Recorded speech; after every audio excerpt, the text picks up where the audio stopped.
काय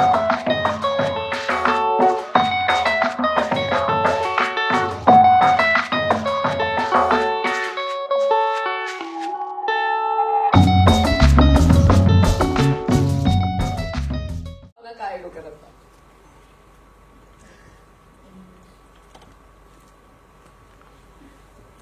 मी खरंच निशब्द आहे.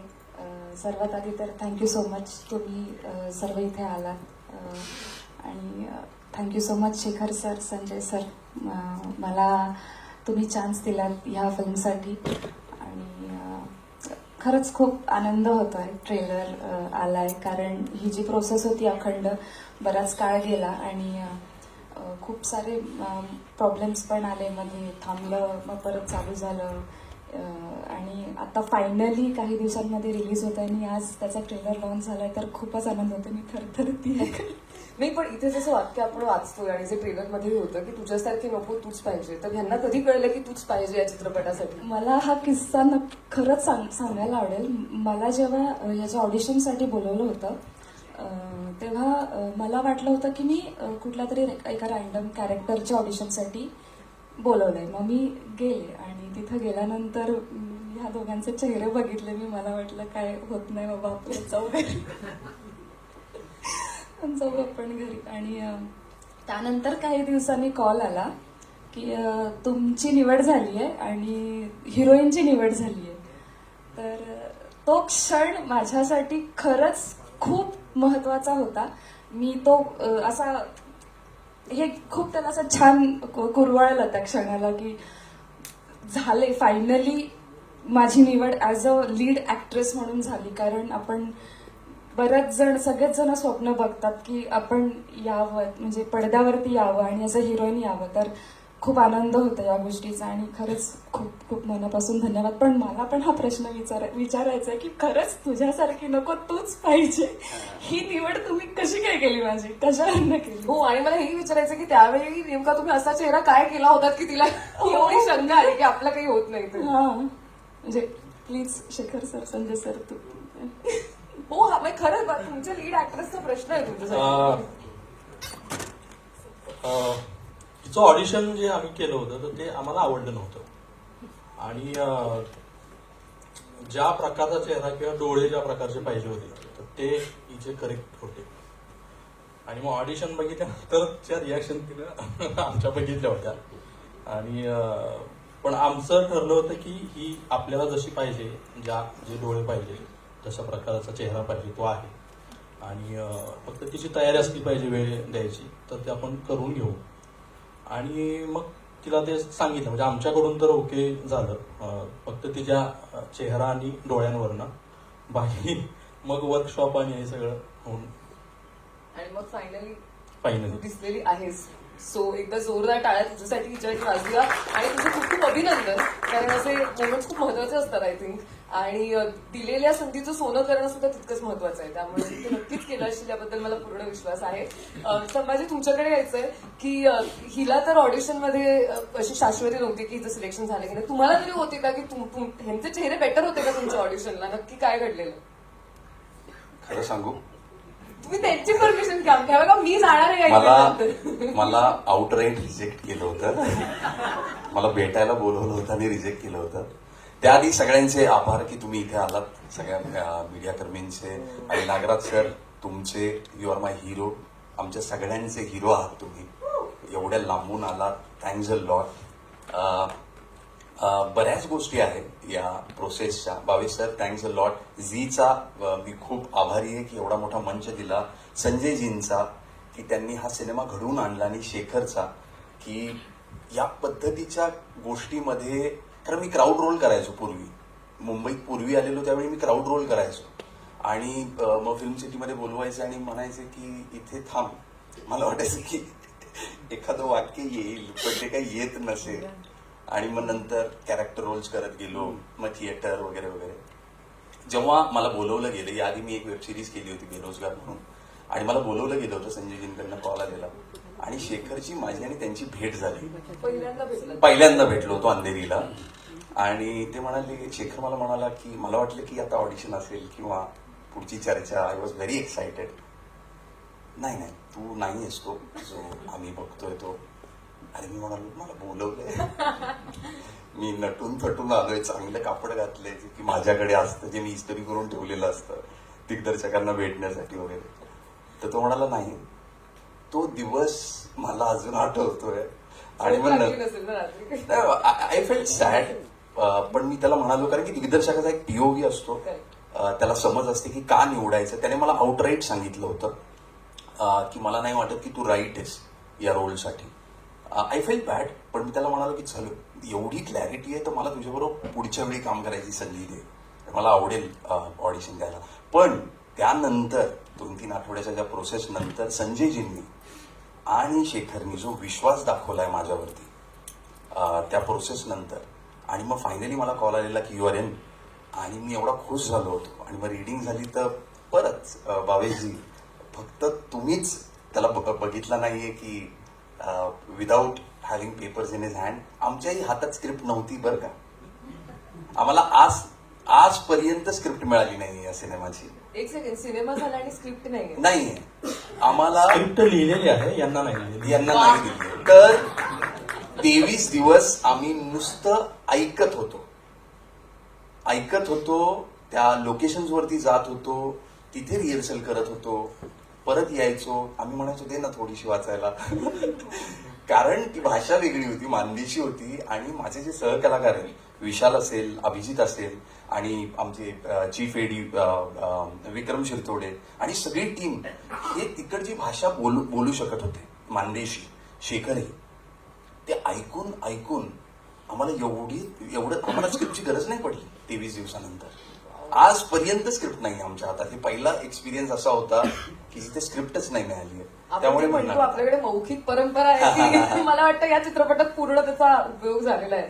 पण म्हणजे जसं आपण ट्रेलरमध्ये पाहिलं की तुझं कास्टिंग झालं, तू या चित्रपटात इन झालास, पण फक्त तू खतरनाक डायलॉग्स मारत नाहीयेस, तर काही असं सॉर्ट ऑफ स्टंट म्हणावं की काय असे सुद्धा सीन आहेत की जे तू कसे केले असतील हा जरा मला प्रश्न पडलाय. स्पेशली तो बाईकवाला सीन जिथे तू एका हाताने बाईक चालवतोस, तर त्याची गोष्ट मला ऐकायला डेफिनेटली आवडेल. नाकी 9 आलते. बर शेखरच्या डोक्यात काही गोष्टी होत्या की काही एलिमेंट्स होते जे की त्या कॅरेक्टरशी निगडीत होते, जे की आपण जोडू शकतो अंग म्हणून त्या कॅरेक्टरला. त्यामध्ये बाईकवरती बसायचा एक पोर्शन आहे ज्यामध्ये मी असा बसतो आणि त्यामुळे क्लच सुटलेला असतो माझ्या हातात बऱ्याच वेळा.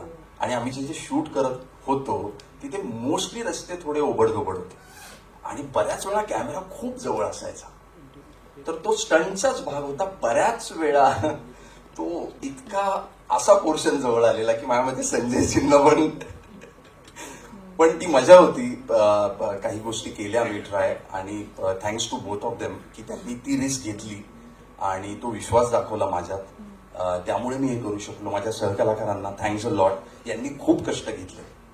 मला खूप अवघड गेला असता हा सिनेमा. शीतलला, विशाल, अभिजित खूप कष्ट घेतले या लोकांनी, शेखर सरांनी, संजयजींनी आणि सगळ्या एडी टीमनी. मी त्यांना विचारायचो की हे बोलून दाखव नाही, इथे कसं बोलतात, मला राग आलाय, मी काय बोलेल इकडे, असं या गोष्टी होत्या. डेफिनेटली. आणि सांगतोस तशी इंटरेस्टिंग होती. 100% शुअर की चित्रपटही तसा असेल. आणि चित्रपट बघताना आम्हाला अजिबात जाणवणार नाही की तू त्यांच्याकडनं भाषा शिकलास. आम्हाला असंच वाटेल की ती तुझी भाषा आहे. तुझंही खूप खूप अभिनंदन या चित्रपटासाठी. आणि मी मगाशी म्हटलं तसं म्युझिकल लव्ह स्टोरी आपण म्हणतोय आणि संगीताचं किती. शेखरजी तुम्हाला प्रश्न आहे. आत्ताच नागराज सर तुमच्याबरोबर रिलीजलाही आलेले आहेत आणि ही पहिलीच फिल्म आहे तुमची, फीचर फिल्म. तर कोणकोणत्या दिग्दर्शकांचा प्रभाव तुमच्यावर आहे आतापर्यंत की जेणेकरून पहिली फिल्म प्रेझेंट करताना तुम्हाला त्यांच्याबद्दल सांगायला आवडेल?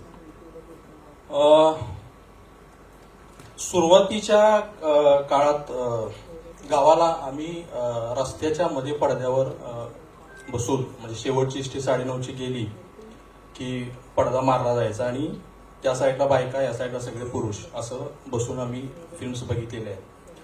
त्याच्यात जास्तीत जास्त दादा कोंडके साहेबांच्या फिल्म्स बघितलेल्या आहेत. मी 8वी-9वीला होतो तेव्हा चंदेरी सोनेरी नावाचे पुरवणी यायचे, त्याच्यामध्ये चित्रपटांबद्दल लिहून यायचं.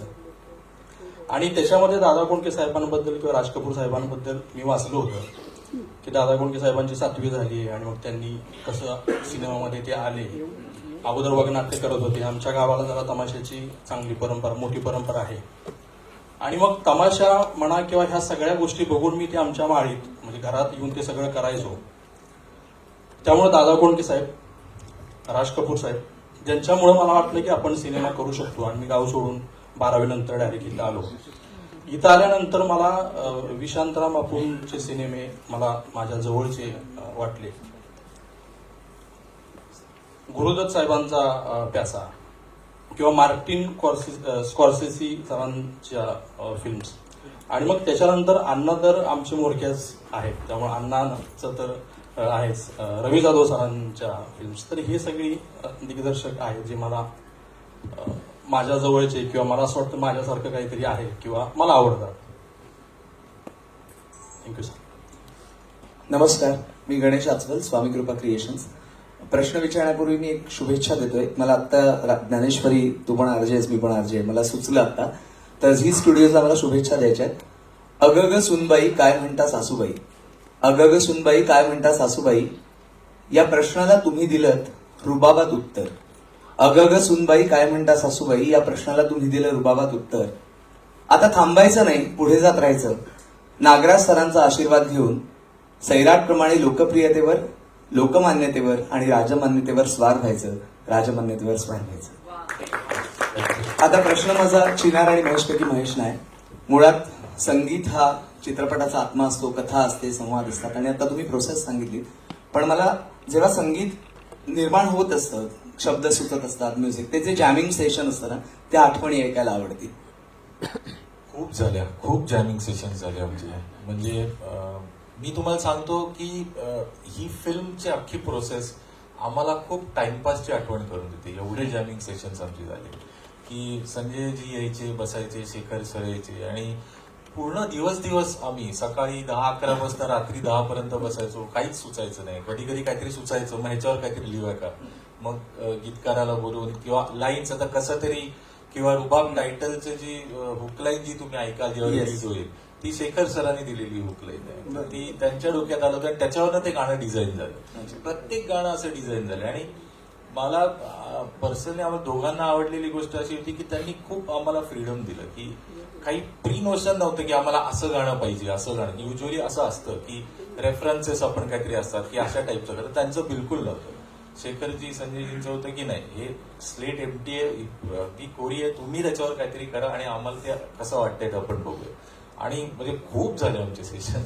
पण मग गायक किंवा गायिका सिलेक्ट करताना की या गाण्याला पर्टिक्युलरली मला हा आवाज हवाय, तर हे सिलेक्ट करतानाची जी प्रोसेस आहे की तुम्ही सजेस्ट केलं का सरांकडून आलं होतं? दोन्हीकडनं आलं होतं. म्हणजे एका गाण्याला त्यांनी सजेस्ट केलं होतं की आपण यांना ट्राय करूया का, आणि काही गाण्यांना आम्ही सजेस्ट केलं. जसं रुबाब टायटल सॉन्ग आहे जे मुकुंद सूर्यवंशी म्हणून मी आत्ताच नाव घेतलं. ओके. सो तो कधीच तुम्ही असं आम्हाला वाटतं की असा आवाजच नाही ऐकला. पण ही स्टाईल जी आहे ती त्याच्याकडे होती आणि आम्ही त्यांना सजेस्ट केलं की आपण त्याला करूया किंवा त्याच्याकडनं करूया का. आम्ही ऐकलं, त्याच्या 2-3 वेळा तो आला, 2-3 त्याने गाणं गायलं आणि ते आवडलं. अख्ख्या टीमला आम्हाला सगळ्यांना आवडलं. तर प्रत्येक गाण्याला वेगवेगळं, काही ठीक त्यांनी, काही आम्ही असं. थँक्यू. एक गाण्याबद्दल मी सांगतो. नक्की. जे तिसरं गाणं आता रिलीज होणार आहे, ते गाणं आधी त्यांनी केल्यानंतर आम्ही सगळ्यांनी ते गाणं फायनल केलं आणि आम्हाला आवडलं सुद्धा. पण घरी गेल्यानंतर मला झोप येईना की गाणं तर चांगलं आहे पण मला चांगलं वाटत नाही आहे. का जाणे माहीत नाही. पण मी सकाळी पूर्ण केलं आणि त्यांना सांगितलं स्क्रॅप करूया गाणे.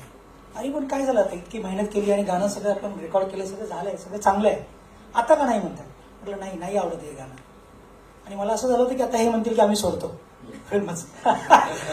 पण महेशजींनी खूप पॉझिटिव्हली घेतलं ते आणि मला वाटतं पुढच्या 2 ते 3 दिवसातच पुढची एक खूप त्यापेक्षा खूप चांगली ट्यून त्यांनी ऐकवली आणि पुढचं जे गाणं आता येणार आहे तिसरं, तर ते गाणं ते असेल. Hello, excuse me. नमस्कार, समृद्धी शिंदे फ्रॉम बॉलिवूड टीव्ही. आम्ही जेवढे आपल्या भारतीय इंडस्ट्रीमध्ये सगळ्या भरपूर प्रकारची इंडस्ट्रीज आहेत, बॉलिवूड असो, साऊथ असो. शेखर सर, तुम्हाला विचारायचं होतं की जेव्हा आपण कुठलाही डिरेक्टर जेव्हा कुठली लव्ह स्टोरी बनवतो, मग त्याच्यात काय काय असे डिरेक्टर आहेत, संदीप रेड्डी वांगा असो या कुठले असे मोठे मोठे डिरेक्टर असो की ज्यांनी ज्यांचे जो कॅरेक्टर्स आहेत लव्ह स्टोरीचे, त्यांनी काय काय इन्स्पायर होऊन काय काय क्रिएट केले. जसं आपला हा जो कॅरेक्टर आहे, जसं संभाजीला घेतलंय, शीतलला घेतलेला असं, ही जी फिक्शनल कॅरेक्टर आहे या काय इन्स्पायर केले तुम्हाला याच्यात? फिक्शन आहे खरं तर, पण ते असंच नाहीये, ते आजूबाजूचं फिल्म मधलं म्हणजे फिल्म मधून न घेता ते आजूबाजूला, माझ्या आजूबाजूला ज्या घडणाऱ्या घटना आहेत आणि त्या बघितल्यानंतर मला वाटलं की हे कॅरेक्टर आहे, तर ते माझ्या आजूबाजूला अशी कॅरेक्टर्स आहेत आणि ते तिथलं कॅरेक्टर. बिकॉज आता जो संभाजींचं जो कॅरेक्टर आहे त्यात असं फिक्शन असं डायरेक्टली दाखवलंय की जसं तो दारूही पितो, सिगरेटही ओढतो आणि गुटखाही खातो. बिकॉज एवढा मराठी इंडस्ट्रीमध्ये मी तर कधी पाहिलं नाही असं, म्हणून जस्ट असं वाटलं असं विचार. ती गंमत आहे फिल्म मध्ये. Okay, thank you sir. Thank you sir. Thank you. अजून कोणाला आहे का प्रश्न? शेखर सर, तुम्हाला विचारायला आवडेल की जेव्हा चित्रपट बनत असतो तेव्हा एक दिग्दर्शकाचा विजन त्याच्या डोळ्यासमोर क्लिअर असतो, पण दिग्दर्शक सुद्धा अधिक प्रेक्षक असतो. तर प्रेक्षक म्हणून तुम्ही रुबाब या तुमच्या चित्रपटाकडे कशा पद्धतीने बघता? सगळ्यात पहिलं तर दिग्दर्शकाच्या अगोदर मी प्रेक्षक म्हणूनच ती फिल्म कुठलीही बघत असतो की ती मला किती भावतीये, माझ्यावरती त्याचा किती इम्पॅक्ट होतोय, आणि ती जर मला भावत असेल, माझ्यावर त्याचा इम्पॅक्ट होत असेल, तर ती गोष्ट मी करायला घेतो.